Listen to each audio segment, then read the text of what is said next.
يتوب علينا ربنا من غربان الاكتساب، يتوب علينا ربنا، يتوب علينا ربنا. باسم التحية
وضعنا في الدنيا معيشنا، الدنيا دي مشينا ودورنا لا تثبتنا ولا تفتشنا. ما بلاش يا ابني تحضرنا، عمر المدة ما كان ينعيشنا. ركز يا ابني وخد نصيحة، عمر الدنيا ما تبقى جريحة. حب الناس علشان تتحب فيها والايام تبقى مريحة. حب الناس علشان تتحب فيها والايام تبقى مريحة. اصل ابوه يا صاحبي اساس روح بتعيش كل الناس، من غير ادب وماتوا عزنا من الدنيا خلاص. في ناس كتير في الدنيا ضاعتوا على صدرها بيهم تتبان. يا دنيا فيك الناس اشكال، اللي ما طالش واللي طول، واللي عاش ما عملش حاجة غير انه اتكلم ويقال، واللي قطها بالسذاجة ولا مش صح ولا مش شمال. طول ما انت عايش فيها تايه مش هتشوف ولاد حلال. يا زمن قاس استحملوا هتشوفوا هتجربوا، مش هتلاقوا اي حل غير انكوا تسلموا. القاسي هو بيتذل وابن الناس بيعذبوا، والغلبان قلبه بيطفل كل الناس دي بتركبه. احلى كلام عندنا يتقال، اسمع سقفة تهز الجول.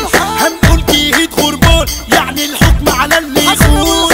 الدنيا ماليها مرة واحنا حرفنا نعيشها بطارة. هنقول باسم عيلة ابو الحمد سلام سلاح والناس تتدارى، ولا سكاكين حامية ومسنونة ولا حتى بنادق او فرد. مهرجاننا هو الزتونة، اسمع سقفة تهز الارض. من غير مشاكل ولا عراك عمر الكون ما يروح لهلك. لو بايدك موت ضحية قدرك يا ابني يستناك. اوعى تكلم من البشرية وافتح لما تعمل قدام. ما لو جيت تدخل في متاهة روحك يا ابني تروح تنساه، كده بايدك رجولتك ماتت وانت وقفت وخدت عزاها. ما لو معاك في ايدك سلاح